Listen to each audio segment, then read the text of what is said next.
Welcome to This Explainer. If you've ever created, well, literally anything online, you already know the landscape is just constantly shifting under our feet. Today, we're going to take some pretty dense, cutting-edge academic research and distill it into clear, actionable insights. We're looking at a fascinating 2025 paper all about using blockchain for digital copyright licensing. It's a real game changer, so let's dive right in. So what if every single time your work was shared, you were automatically paid? Sounds like a dream, right? We are tackling the ultimate pain point for digital creators today. Think about it for a second. It has literally never been easier to share information globally. But on the flip side, it's never been harder to actually protect your ownership, stop piracy, and get fairly compensated. Right now, creators are losing out and big platforms are winning. But what if the underlying technology itself could flip that script entirely? Here's our roadmap for This Explainer. We'll start with the digital copyright dilemma, move into blockchain to the rescue, and verifying digital originality. Then, we'll look at automating royalties with contracts, a decentralized copyright marketplace, and finally, wrap it up with the future of creator rights. Section 1. The digital copyright dilemma. Okay, to really grasp the friction in our digital age, let's compare the current systems we use. Traditional copyright registration basically relies on a centralized system. You can think of it like a vulnerable vault. It's managed by a single institution, which makes it slow, pretty expensive to maintain, and highly susceptible to hacks or a single point of failure. Plus, it just takes way too much time and resources to actually prove you own a piece of digital art.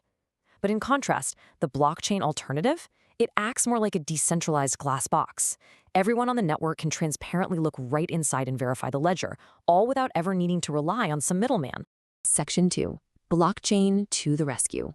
Now, stripping away all that intimidating crypto jargon, these four specific traits bond together to form an absolutely incredible, secure infrastructure. First, decentralization just means there's no single point of failure. Then you have trustless interactions. Basically, you don't need to know or blindly trust the person on the other end because the underlying math guarantees the transaction for you. Next is immutability. This is huge. Once your copyright is recorded, it absolutely cannot be secretly altered or deleted. Imagine a ledger etched in digital stone. No corporation or bad actor can quietly erase your name as the author. And finally, traceability provides a permanent timestamp. Your digital rights are stamped permanently and visible to all nodes on the network.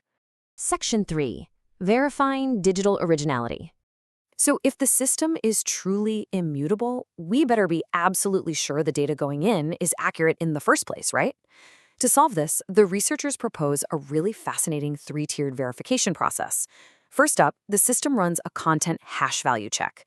This is basically generating a unique digital fingerprint for the file itself, just to see if that exact file already exists on the chain. Boom, prevents duplicate uploads. Second, it compares identity metadata, like the creator's name and the upload date. But, tags can be faked. And that brings us to step 3. The system utilizes a Shazam-style algorithm to extract a unique feature footprint from segments of your file. It then cross-references this footprint against a massive database to automatically block plagiarized uploads, even if the file was slightly tweaked. Pretty smart. Imagine your art actually entering this funnel. Right from the initial upload, it hits that first major decision point, the hash check. If the hash value is new, the system immediately proceeds to extract your identity tags. From there, the process gets highly proactive. It actively cross-references your work's feature fingerprint against a massive similarity library.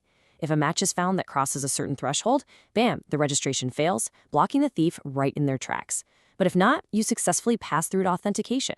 It's essentially an airtight algorithmic pathway, totally designed to filter out bad actors and protect true originality before anything gets permanently locked into that decentralized registry. Section 4. Automating royalties with contracts. Once your work is verified and registered, making sure the actual commerce happens instantly and fairly, well, that is where the magic happens. I want you to think of a smart contract not as a boring legal document, but more like an autonomous accountant living right inside the code. Once you set the rules, say a user pays $10 for a license, the smart contract guarantees you get paid the absolute second your work is utilized. There's no waiting 90 days for some royalty check in the mail, and definitely no platform skimming 30% off the top behind closed doors. Let's actually trace a transaction to see how a smart contract completely removes human error from the equation. Say a buyer decides they want an exclusive license to your digital art. The system's first action is to instantly verify the purchaser's account balance. If they don't have the funds, the process halts immediately. No harm, no foul. But if the funds are there, the smart contract kicks in instantly. It takes that licensing fee and transfers the exact predetermined split of funds directly into your wallet, and even your co-authors' wallets if you have them. Simultaneously, it releases the high-resolution digital file and licensing terms to the buyer. Literally no human intervention is needed. It is a completely seamless, trustless execution from start to finish. Section 5. A decentralized copyright marketplace. Now, you might be wondering, if blockchains are so secure, why not just put the whole movie or the high-res artwork directly onto the chain? Well, blockchains are incredibly expensive and, frankly, too slow for massive files because of the computational gas fees. So the researchers propose a brilliant layered approach for data storage. The blockchain itself handles only the lightweight, immutable metadata and the timestamps. Then, a decentralized network called IPFS, which by the way stands for the incredibly sci-fi sounding interplanetary file system, archives the actual heavy media files off-chain. Finally, a local MySQL database ensures rapid, snappy access for everyday users who are just browsing the marketplace. Looking at how these distinct technologies interlock is just fascinating when you break down the system architecture. Up at the top, the application layer is what the user actually interacts with. It handles user management and runs that Shazam-style fingerprinting we talked about. Just below that, you have the contract management layer. Think of this as the engine. It utilizes Web3 interfaces and smart contract APIs to translate user actions into code. These APIs communicate via standard formats like JSON to bridge the gap all the way down to our base layer.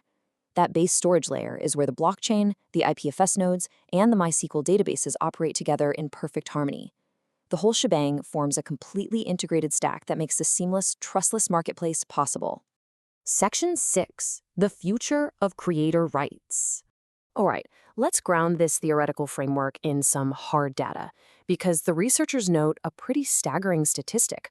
Since blockchain technology has been actively applied to rights management in pilot programs, there has been a 20% drop in copyright disputes. 20%. That is a massive reduction in legal friction, saved court costs, and protected creator revenues. It really goes to show that the sheer transparency of a decentralized ledger actively deters infringement.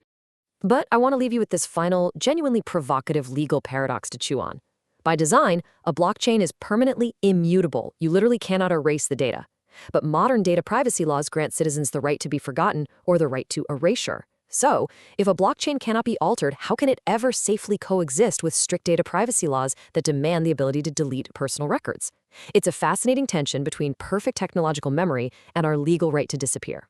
Anyway, thank you so much for joining me on this explainer. I really hope this helped clarify exactly how blockchain could revolutionize the digital rights landscape. Keep learning, and I'll see you in the next one.